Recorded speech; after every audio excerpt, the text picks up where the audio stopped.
My name is Clara Whitmore, and for 13 years, my family told people I had run away because I was unstable. That was the polite version. They said I had always been difficult, that I had rejected help, that my poor mother had cried herself sick after I disappeared into the rain. My father, Richard Whitmore, learned to lower his eyes at exactly the right moment when people asked about me. My mother, Diane, learned to press a tissue against the corner of her eye before a tear ever appeared. My younger sister, Brooke, learned the most important lesson of all. A beautiful lie, repeated calmly, can become a family history. They were good at it. They were so good that, last October, when the alumni office at Fairview State University invited me to speak at the opening of the Whitmore Family Education Center, they didn't even realize the keynote speaker was the daughter they had erased. The invitation arrived at 7:14 on a Tuesday morning while I was sitting in my office in Raleigh, North Carolina, eating a blueberry muffin over a stack of grant audits. The email subject line said, "Formal invitation, Whitmore Family Education Center dedication." My assistant had flagged it as possibly personal. I read the first paragraph twice before I understood what I was looking at. Fairview State University was dedicating a new student support center funded by a $1.8 million pledge from Richard and Diane Whitmore, my parents. The same parents who had put a 15-year-old girl out of their house in a storm because Brooke told them I was dangerous. The air conditioner above my office door clicked 3 times and went still. My coffee had gone cold in its paper cup. Outside the window, traffic moved along Hillsborough Street in that slow, tired way morning traffic always does, brake lights blooming red through a misty drizzle. I did not cry. I did not call anyone. I did not close the laptop. I opened a spreadsheet. That is what people like me do when the past knocks. By then, I was 28 years old and executive director of Second Door Initiative, a nonprofit that gave emergency housing, legal aid, and college scholarships to teenagers removed from unsafe homes. We had started with 1 donor, 1 rented office, and 7 kids.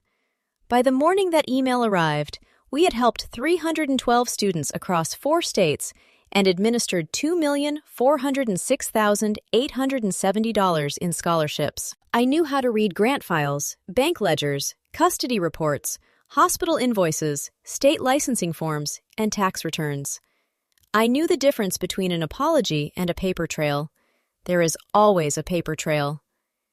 I downloaded the public pledge announcement first. The university had posted glossy photos.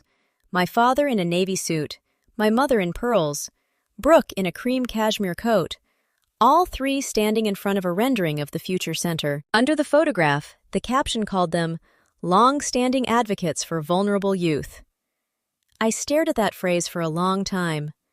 Vulnerable youth. It sounded expensive, like something printed on thick stationery and handed out beside champagne.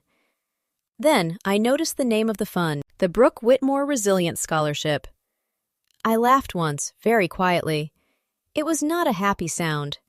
Brooke had built a public identity around the night she destroyed my life. According to the university article, she had survived years of emotional intimidation from an unstable sibling, and her family's experience had inspired their commitment to mental health advocacy. The article did not name me. It didn't have to. In Fairview, South Carolina, old stories moved faster than weather warnings. Everyone knew there had been an older Whitmore daughter. Everyone knew something had happened.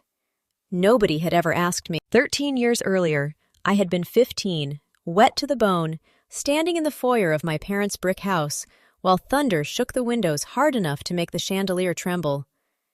Brooke sat on the sofa with her knees tucked under her, sobbing into my mother's shoulder. My father stood by the fireplace with his jaw clenched, holding her phone like it was a weapon.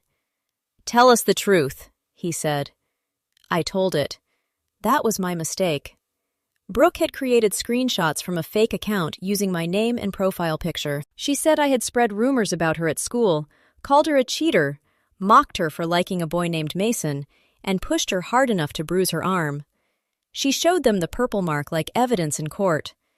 I knew even then she had done it to herself. She had always been careful that way, always theatrical, but never sloppy. I said she was lying. My mother whispered, "Don't make it worse, Clara." My father's face changed when I said Brooke was jealous. Not angry exactly. Worse. Disgusted. As if the truth coming out of my mouth had a smell. "You are sick," he said. "Something inside you is wrong." Rain hammered the porch roof. The house smelled like lemon polish, wet wool, and the chicken casserole my mother had burned because Brooke had started crying at dinner. My backpack was upstairs. My phone had 9% battery. I remember those details because trauma records the small things with cruel precision. The large things are too much to hold, so the mind preserves the squeak of a stair tread, the taste of metal on your tongue, the sound of your father unlocking the front door. "Get out," he said. "I won't have a sick daughter in this house." My mother did not stop him. Brooke watched from behind her hands. She smiled. 3 hours later, Dr. Margaret Ellis hit me with her Volvo at the corner of Palmetto Road and East Wren, 1.7 miles from the bus station. The light was green for me. I know because the police report said so, not because I remember. I remember headlights, a horn, cold water in my mouth, and a woman's voice saying, "Sweetheart, stay with me." Margaret was Dean of Graduate Studies at Fairview State. She had visited my biology class the week before and told me not to let anyone dim my light. She drove behind the ambulance, stayed at the hospital, and called social services when my parents tried to take me home without answering why I had been walking alone in a storm. My father argued. My mother cried. Brooke said I was manipulating everyone. Margaret listened to all of them. Then she asked the nurse for a pen. That was the first time I saw a calm woman become dangerous. The investigation that followed did not send my parents to prison. Families like mine rarely collapse all at once. They hire attorneys. They blame stress. They say things were misunderstood. My parents agreed to temporary placement, then permanent placement, then silence. They paid for nothing. They visited twice. The second visit ended when Brooke told the caseworker she was afraid to be in the same room with me. Margaret took me in. She did not do it dramatically. She did not call herself my savior. She gave me the guest room, a gray blanket, a desk lamp, and a rule. In her house, truth would not be punished. I slept for 14 hours the first night. When I woke up, the room smelled like toast and cedarwood, and there was a clean sweatshirt folded at the foot of the bed. That was how my second life began. For 13 years, I worked. I studied, documented, verified, filed, and built a world no one in my old house could enter. I graduated early, earned a full scholarship, completed a master's in public policy, and learned the quiet machinery of institutions. I learned that cruelty hides in informal arrangements, but accountability lives in forms, dates, signatures, timestamps, and sworn statements. I learned that people who rely on emotional fog become terrified when someone turns on fluorescent lights. So when Fairview State invited me to honor the Whitmore family, I did not reply right away.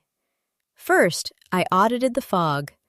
The university's public database showed that the Whitmore Pledge had been announced as $1.8 million over 5 years, but only $240,000 had been transferred. The rest was listed as secured through related philanthropic vehicles.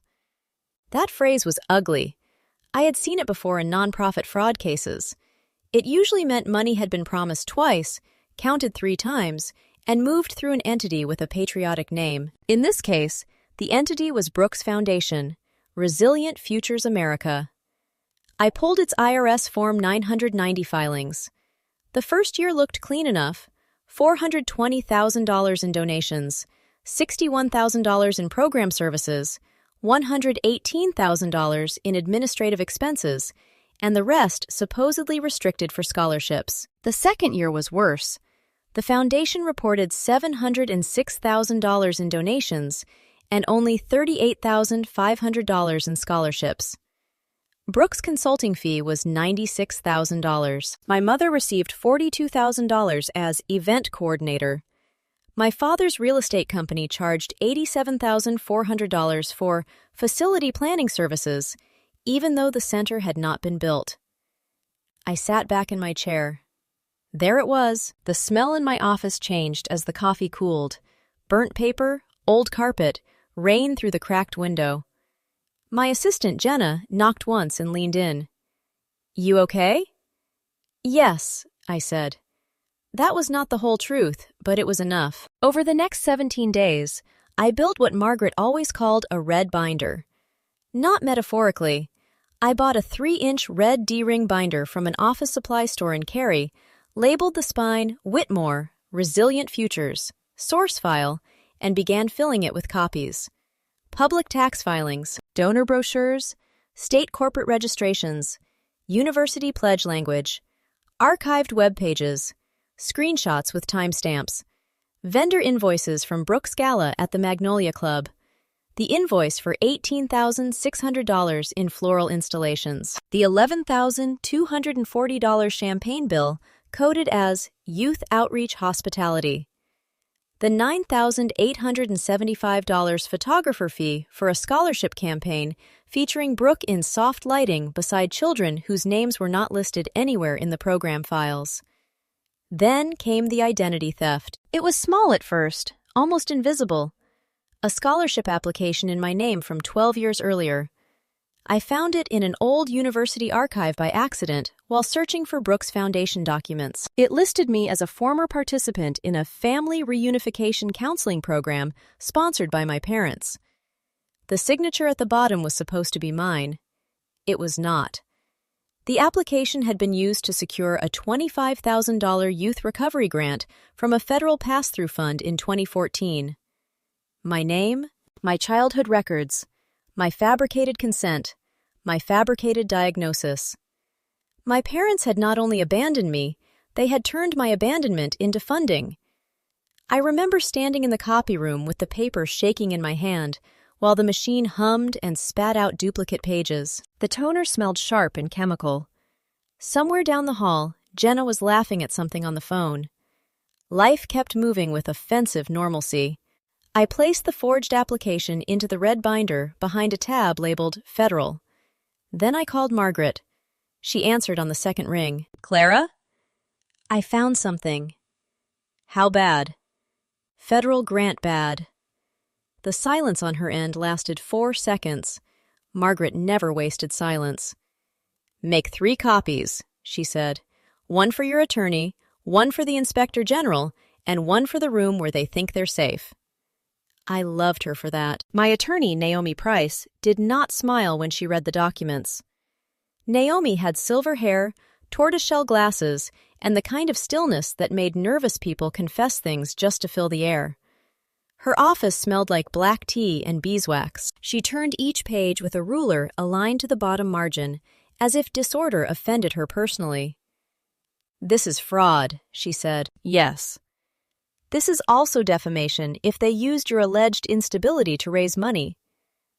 "Yes. And if the grant involved federal pass-through funds, the Inspector General will care." "Yes." Naomi looked up. "You are very calm." "I had 13 years. That was true. I accepted the Keynote invitation at 4:32 that afternoon. My reply was short and gracious. I said I was honored to speak about student resilience, institutional accountability, and what vulnerable youth actually need from adults. The alumni office responded within 12 minutes, delighted. They attached the program. My father would give opening remarks. Brooke would introduce the scholarship. My mother would unveil the donor plaque. I would speak last. Perfect. A public stage is only dangerous to the person who forgets it has lights. 2 days before the dedication, Brooke emailed me personally. She did not know it was me at first. My professional name was Clara Ellis Whitmore. I had added Margaret's last name legally when I turned 21, not to replace myself, but to honor the woman who stayed. Brooke's message began with fake warmth and ended with a demand. She wrote that the Whitmore family preferred the keynote, "Remain uplifting," and avoid unnecessary references to family trauma. She attached a suggested introduction describing me as a beneficiary of intervention-based family support services. I stared at that sentence until it became almost funny. Then I replied, "Dear Ms. Whitmore, thank you for the guidance. I will keep my remarks factual, documented, and appropriate to the occasion." She sent back a smiley face. People like Brooke mistake manners for surrender. On the morning of the dedication, Fairview smelled exactly the way I remembered: wet pine, cafeteria grease, and old brick warming under weak sunlight. The campus had expanded, but the sidewalk still sloped toward the science building where Margaret had first handed me her car. I wore a dark green dress, low heels, and a camel coat. In my left hand, I carried the red binder. In my right, a leather folder with my speech. Margaret met me outside the auditorium at 9:06. She was 71 then, hair white at the temples, posture still military straight despite never having served a day. She adjusted my collar the way she had before my first scholarship interview. "You can leave right now," she said. "You owe them nothing." "I know. And if you go in, you do not have to forgive anyone." "I know that too." She studied my face. "Then go be precise." The auditorium was full by 9:30. Donors in wool coats, faculty in academic regalia, students holding programs printed on ivory cardstock, a local news camera near the back. My parents sat in the front row beside Brooke. My father looked older, but still expensive. Gray suit, gold watch, polished shoes. My mother's pearls were larger than I remembered. Brooke was 32, blonde, beautiful, and arranged in her chair like a portrait of innocent suffering. She saw me when the provost walked me toward the stage. At first, her smile remained in place. Then it failed. Recognition is a physical event. It drains color from the mouth first, then stiffens the shoulders, then teaches the eyes fear. Brooke gripped the edge of her program so tightly the paper bent. My mother followed her gaze and saw me. My father turned last. His hands began to shake. Not much, enough. The provost introduced my father, and Richard Whitmore walked to the podium like a man stepping onto ice. He spoke about duty, family, and the moral obligation to care for young people in crisis. His voice was steady by the second paragraph. That impressed me. He had always recovered quickly when applause was available. My mother unveiled the donor plaque next. It was brushed bronze, mounted on a walnut base. The engraving read, "The Whitmore Family Education Center, built in honor of Brooke Whitmore and all young people who find the courage to heal." Cameras clicked. Brooke dabbed her eyes. The room applauded. I wrote one note in the margin of my speech. All young people. Then Brooke stood. She walked to the podium with that careful fragility she had perfected before she was 12. She thanked her parents for believing her when telling the truth was painful. She said some wounds are invisible. She said some families are tested by a child who refuses help. She did not name me, but she looked directly at me when she said it.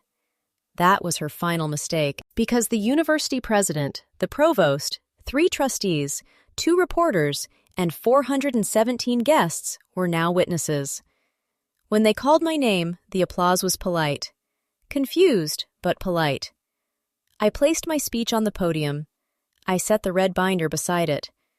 The microphone smelled faintly metallic. The stage lights were warm against my face. Somewhere in the ceiling, an old vent rattled like coins in a drawer. I looked at the front row. Then I began. 13 years ago, on October 18, 2013, at approximately 8:27 p.m., a 15-year-old girl was ordered out of her family home during a severe thunderstorm. The room changed immediately. Not loudly, completely. She was accused of being unstable, cruel, and dangerous because her younger sister produced fabricated screenshots, a self-inflicted bruise, and a story their parents chose not to question. At 11:42 p.m., that girl was struck by a vehicle at the intersection of Palmetto Road and East Wren. The police report states that the pedestrian signal was active. The hospital intake report states that she arrived with a concussion, hypothermia, and bruising along the left shoulder and ribs. The social worker's notes state that the parents described the incident as a discipline issue. My father's lips parted. My mother closed her eyes. Brooke whispered, "No." I turned one page. That girl was me. No one moved. I did not raise my voice. I did not accuse them with adjectives. I used dates, forms, case numbers, and words already written by professionals who had no reason to lie for me. I told them about the placement hearing. I told them about Margaret Ellis, who was sitting in the third row with her hands folded in her lap. I told them what safe adults do. They do not need perfect children before they offer shelter. They do not require a minor to win a debate before unlocking a door. Then I opened the red binder. The reason I agreed to speak today is not revenge, I said. Revenge is emotional. This is an audit. A sound moved through the audience, low and sharp. I lifted the first document. Resilient Futures America, the foundation associated with today's scholarship, reported $706,000 in donations last year. It reported $38,500 in direct scholarships. It paid $96,000 in consulting fees to Brooke Whitmore, $42,000 in event coordination fees to Diane Whitmore, and $87,400 in facility planning fees to a company owned by Richard Whitmore. The university president leaned toward the provost. I placed the document down. Those numbers are public. Then I lifted the forged application. This one was not. Brooke stood halfway up. Stop! Security shifted near the wall. I looked at her for 1 second. Sit down, Brooke. She sat. The document in my hand is a 2014 federal pass-through grant application submitted using my name, my childhood history, and a signature that is not mine. It describes me as a participant in a family recovery program I never attended. It was used to obtain $25,000 in restricted funds. I have provided copies to council, the university, and the Office of Inspector General. My father gripped the armrest. The bronze donor plaque caught the stage light and shone like a verdict. I am not asking this university to believe my feelings, I said. I am asking it to review documents. That was when the side doors opened. Naomi had told me the Inspector General's office might not move before the ceremony. She was wrong. 2 investigators entered with campus police and a state charity bureau official. They did not rush. They did not need to. Authority has its own weather. The first investigator, a woman in a navy blazer, walked to the front row and spoke quietly to my father. The second handed an envelope to the university president. Brooke began crying. This time, nobody moved to comfort her. The president returned to the microphone after a conversation that lasted exactly 2 minutes and 46 seconds. His face had gone pale beneath the stage lights. He announced that the university was suspending the dedication, freezing all associated scholarship funds pending investigation, and removing the Whitmore name from the center until the review was complete. There are silences that feel empty. This one had weight. My father tried to stand with dignity, but his knees betrayed him. My mother kept saying, "Richard, tell them!" Brooke kept repeating that I had planned this because I hated her. The investigator asked her to lower her voice. She did not. Then she said the sentence that ended the performance. She was always crazy. We used what we had to protect the family. Naomi, standing near the aisle, closed her eyes for half a second. A reporter's camera was still recording. Federal investigations do not resolve in a single dramatic afternoon. Real consequences arrive by certified mail, scheduled interviews, subpoenas, revised filings, frozen accounts, and attorneys who stop returning casual calls. But the first collapse happened right there, in that auditorium, under a banner that still said, "Courage to Heal." By December, Resilient Futures America had lost its charitable registration in South Carolina. By February, the university had returned restricted donations and renamed the building the Ellis Student Safety Center after Margaret, though she argued against it for 3 straight weeks. By April, Brooke had resigned from 2 nonprofit boards and quietly moved out of her downtown apartment after donors sued to recover misused funds. My mother's event business closed when 3 clients canceled in the same week. My father's company became the subject of a tax review related to improper deductions tied to the foundation. The criminal case took longer. It always does. In the end, Brooke pleaded guilty to 1 count involving false statements connected to charitable filings. My parents entered civil settlements and paid restitution they could not comfortably afford. Their house on Calhoun Ridge sold for $612,000, nearly $90,000 under asking, because everyone in Fairview knew why it was listed. The pearls disappeared first, then the club membership, then the Christmas cards with embossed gold initials. I did not attend the plea hearing. Margaret did. She said Brooke looked smaller without an audience. My father wrote me a letter in May, 8 pages, handwritten on cream stationery. He said he had failed me. He said he had wanted so badly to believe Brooke was fragile, and I was strong, that he confused strength with disposability.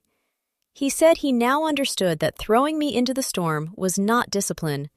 It was abandonment. My mother added a note at the end, saying she was sorry she turned away. I read both. Then I filed them. Some apologies are evidence of growth. Some are only receipts for damage already done. I was not cruel in my reply. I was not warm either. I wrote that I hoped they continued therapy, paid every dollar ordered, and told the truth when asked why their older daughter no longer attended family events. I did not say I forgave them. I had not. There was one more meeting before the final settlement, and I include it because people often imagine justice as one clean swing of a hammer. It is not.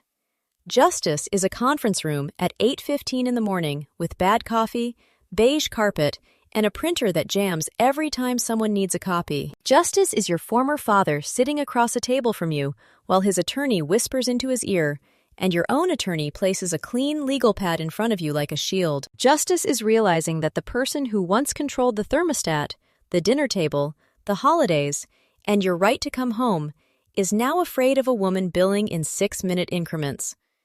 The mediation office was on the 4th floor of a building near the federal courthouse in Columbia. Rain tapped against the windows, soft and patient. My father wore a charcoal suit I recognized from old Christmas photographs. My mother wore no pearls. Brooke did not look at me at all. She stared at her manicure, which was chipped on the thumb. Their attorney began with regret. Naomi stopped him before the second sentence. "We are not here for theater." I placed a thin folder on the table. Not the red binder. That stayed with the investigators. This folder contained only what mattered for settlement. The forged signature analysis, the financial tracing summary, the hospital report, the social worker's note, and the donor prospectus using Brooke's fabricated victim story. 5 documents. Clean copies. No emotion. My father looked at them like they were photographs of a crime scene. In a way, they were. The mediator asked whether I wanted to make a personal statement. My mother lifted her head then, just slightly, as if some part of her still expected the old Clara to beg to be understood. I could almost see the script she wanted. Tears, forgiveness, a trembling reunion, the kind of ending that would let her tell people we had all healed privately. I had no interest in giving her a usable scene. "I want 3 things," I said. "Full restitution to the affected funds, written correction to every donor and institution that received false statements about me, and a permanent non-disparagement clause with liquidated damages of $10,000 per violation." Brooke scoffed. "You're insane!" Naomi turned one page. That would be violation 1 if the agreement were already signed. The room went quiet. My father rubbed both hands over his face. That was when I saw it. Not remorse exactly, not yet, but recognition. The man who once believed money could soften every edge of the law was learning that documents do not care who hosted Thanksgiving. My mother started crying silently. I watched the tears fall onto her blouse and felt no triumph. That surprised me. For years, I had imagined that their humiliation would feel like warmth. It did not. It felt like setting down a suitcase I had carried so long my hand had gone numb around the handle. The relief was real, but it was not sweet. It was clean. By noon, the framework was signed. By 12:17, I was outside under the courthouse awning, breathing air that smelled like wet concrete and exhaust. Margaret stood beside me, holding 2 paper cups of coffee from the kiosk across the street. She handed me one without asking. "You were very restrained," she said. "I wanted to be cruel." "I know." "I could have been." "Yes." I looked at the courthouse steps, at lawyers moving in and out with umbrellas and leather bags, at a young mother tying her child's shoe near the metal detector line. Why wasn't I? Margaret thought for a moment. Because cruelty is still a conversation with them. You chose policy. That made me smile. Only a little. That afternoon, I went back to my hotel and slept for 11 hours. No dreams, no storm, no hallway. Just sleep, heavy and uninterrupted, the kind your body gives you only after it understands the door is locked and no one dangerous has a key. The following October, exactly 13 years and 11 months after the storm, I stood in the lobby of the Ellis Student Safety Center while the first group of emergency scholarship students arrived for orientation. The building smelled like fresh paint, coffee, and raincoats drying on hooks near the door. A girl named Mariah stood by the window, clutching a folder to her chest. She was 16, quiet, brilliant, and terrified of needing anything. I recognized that posture. I walked over and handed her a key card. "Room 214 is yours," I said. "No one can take it from you." Her eyes filled. Mine did not. Not because I felt nothing, but because I had already turned the grief into architecture, into locked doors that opened from the inside, into emergency funds with 2 signature controls, into scholarship contracts no parent could steal, into a center where no child would be told to become smaller so someone else could remain innocent. That is what survival became for me. Not forgiveness, infrastructure. People ask whether exposing my family healed me. The answer is no. Healing had started long before they lost their reputations. It started in Margaret's guest room with a gray blanket and a desk lamp. It continued every time someone believed a document over a performance. It grew each time I chose boundaries without offering a courtroom speech to justify them. What the auditorium gave me was not healing. It gave me correction. For 13 years, my family told the world I was the storm. They said I was unstable, dangerous, dramatic, impossible to love safely. But storms do not keep records. Storms do not file grant complaints, preserve metadata, call auditors, protect children, and build centers with doors that lock. I was never the storm. I was the witness. And witnesses eventually speak. So, if you have ever been the child who was blamed because you were quieter, stronger, easier to sacrifice, I want you to hear me clearly. Being the reliable one does not make you disposable. Being calm does not mean the pain did not happen. Being willing to leave does not mean you stopped loving them.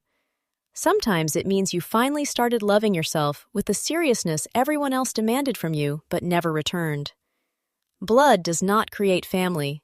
Loyalty does. If this story reached you, tell me in the comments where you are watching from and what time it is there. And if you believe every child deserves at least one adult who opens the door instead of locking it, subscribe to the channel and stay for the next story.